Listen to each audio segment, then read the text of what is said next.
Assalamualaikum warahmatullahi wabarakatuh. Alhamdulillah. Alhamdulillahilladzi anzalal qur'ana hudan linnasi wa bayyinatin minal huda wal furqan. Asyhadu an la ilaha illallah wahdahu la syarikalah wa asyhadu anna Muhammadan abduhu wa rasuluhul mustafa wal mujtaba sallallahu alaihi wasallam wa ba'd. Kaum muslimin, kaum muslimat, shaimin dan shaimat yang dimuliakan Allah Subhanahu wa taala. Alhamdulillah, Allah masih memberikan kesempatan dan kesehatan yang prima bagi kita untuk dapat melaksanakan ibadah pada bulan suci Ramadan ini. Siang hari kita melaksanakan Syam Ramadan, malam hari kita melaksanakan Qiyam Ramadan. Mudah-mudahan amal-amal yang dapat kita laksanakan bulan suci ini diterima oleh Allah Subhanahu wa taala, meskipun kita sekarang ini dicobai oleh Allah Subhanahu wa taala dengan wabah yang sangat mengerikan bagi kita, yaitu wabah COVID-19 atau wabah virus corona. Semoga virus ini segera diangkat oleh Allah Subhanahu wa taala di muka bumi ini, dan terkhusus bagi negeri kita yang kita cintai ini. Pada kesempatan yang amat terbatas ini, kita ingin membincangkan satu tema tentang pertanyaan, kenapa kita harus menjadikan Al-Quran sebagai pedoman hidup? Pertanyaan ini sesungguhnya tidak mudah untuk dijawab begitu saja. Jawabannya ada di dalam Al-Quran itu sendiri. Akal pikiran kita tidak akan mungkin membahas ini dengan sendirinya tanpa penjelasan-penjelasan yang diberikan oleh Sang Maha Pencipta, yakni Allah Subhanahu wa taala lewat wahyunya. Kaum muslimin, untuk sekedar kita renungkan, manusia memang diciptakan Allah dalam bentuk yang sangat lengkap, baik jasmaninya maupun rohaninya. Demikian firman Allah Subhanahu wa taala di dalam surat At-Tin, laqad khalaqnal insana fi ahsani taqwim.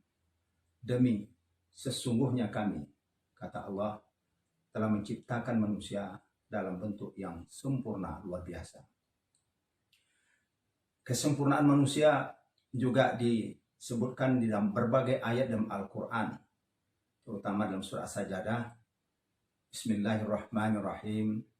Thumma sawwahu wa nafakha fihi min ruhihi wa ja'ala lakumus sam'a wal absara wal af'idah qalilan ma tashkurun. Kira-kira terjemahan bebasnya, kemudian kami sempurnakan ciptaan manusia. Kami tiupkan roh dari kami. Kemudian kami jadikan pada mereka pendengaran, penglihatan, dan hati, agar mereka mensyukuri nikmat-nikmat Allah yang besar itu.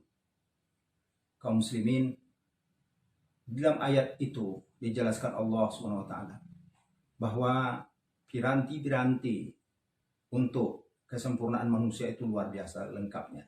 Kita berikan akal pikiran al-afidah. Tapi al-afidah tidak bisa bekerja sendiri tanpa dia dibantu oleh as-sama dan al-basar. As-sama artinya pendengaran, al-basar penglihatan. Informasi yang bisa masuk ke dalam alam pikiran kita haruslah lewat as-sama dan al-basar itu, melalui pendengaran dan penglihatan.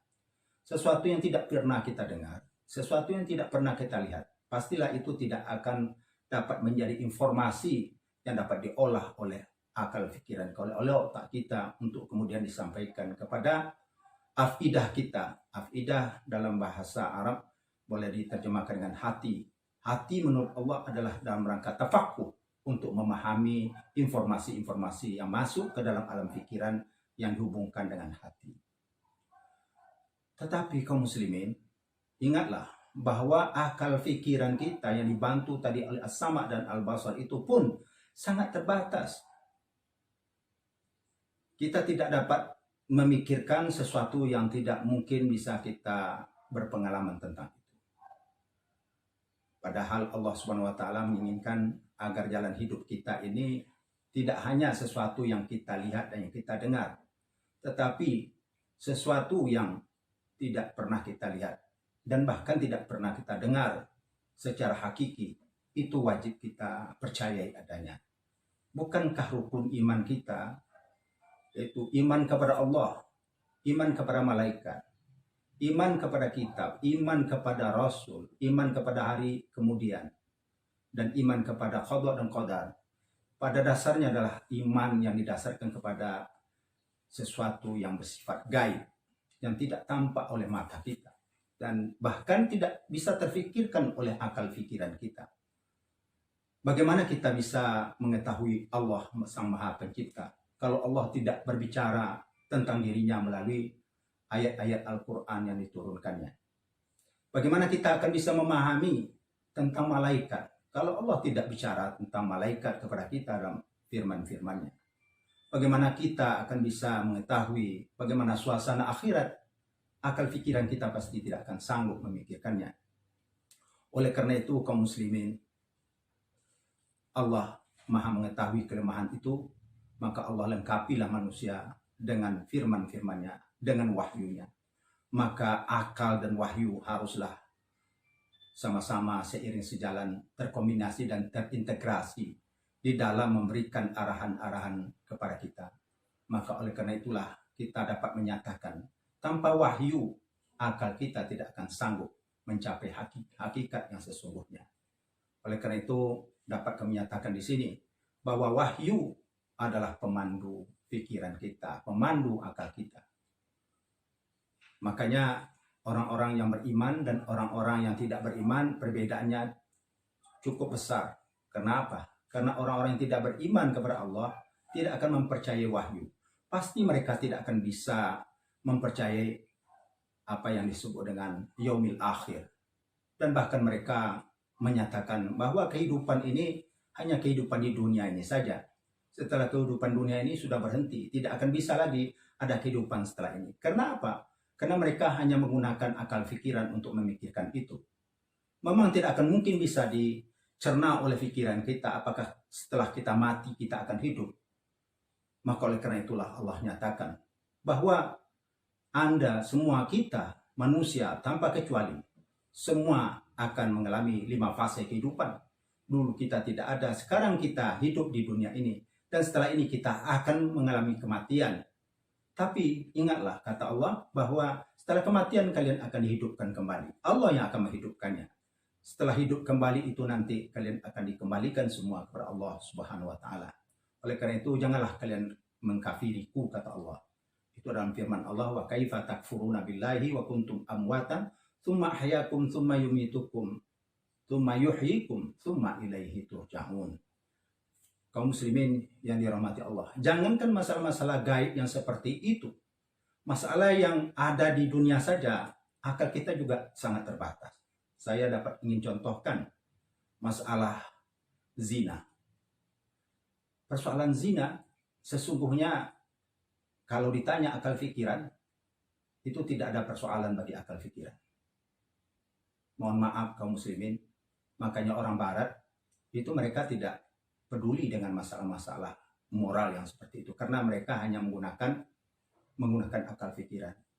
Mereka hidup dengan 7-Eleven, bisa hidup antara laki-laki dan perempuan tanpa ikatan pernikahan. Karena mereka mengandalkan akal pikiran. Padahal Allah menyatakan luar biasa kecaman Allah terhadap orang-orang penzina itu. Bahwa Allah katakan innahu kana fahisyatan wa sa'a sabila. Zina adalah perbuatan yang fahisyah, yang sangat keji, dan itulah seburuk-buruk jalan yang ditempuh oleh manusia. Na'udzubillah min dzalik. Oleh karena itu Allah katakan bahwa hanya dengan wahyu ini kalian akan bisa patuh kepada Aku, kata Allah. Kalau tidak, ya manusia akan menjadi kufur kepada Allah Subhanahu wa taala. Maka oleh karena itulah inilah jawaban saya kira kenapa kita harus menjadikan Al-Quran sebagai pedoman hidup kita. Karena dengan Al-Quran, akal pikiran kita akan dipandu untuk mencapai kebenaran-kebenaran yang hakiki yang diinginkan oleh Allah Subhanahu wa taala. Makanya rukun iman kita mudah menerima rukun iman itu karena Allah yang menyampaikannya dalam wahyu Allah Subhanahu wa taala melalui Al-Quran. Al-Quran tidak lain adalah kalamullahil munazzal ala Muhammadin sallallahu alaihi wasallam biwasitati Jibril alaihissalam hudal linnas wa qira'atuhu ibadah. Itu definisi yang diberikan oleh para ulama kita. Al-Quran tidak lain adalah kalamullah, wahyu Allah, kalam Allah, firman Allah yang diturunkan kepada Nabi kita Muhammad Sallallahu Alaihi Wasallam menjadi petunjuk bagi umat manusia melalui Jibril alaihissalam, menjadi petunjuk bagi umat manusia dan membacanya bernilai ibadah. Oleh karena itu, marilah dalam suci Ramadan ini, dalam bulan suci yang mulia ini, penuh berkah ini, kita perbanyak membaca Al-Quranul Karim. Kita upayakan untuk dapat memahami kandungan-kandungannya, dan selanjutnya kita usahakan untuk mengamalkan kandungan ayat Al-Quran itu di dalam kehidupan kita. Demikian, terima kasih. Wabillahi taufik wa hidayah. Assalamualaikum warahmatullahi wabarakatuh.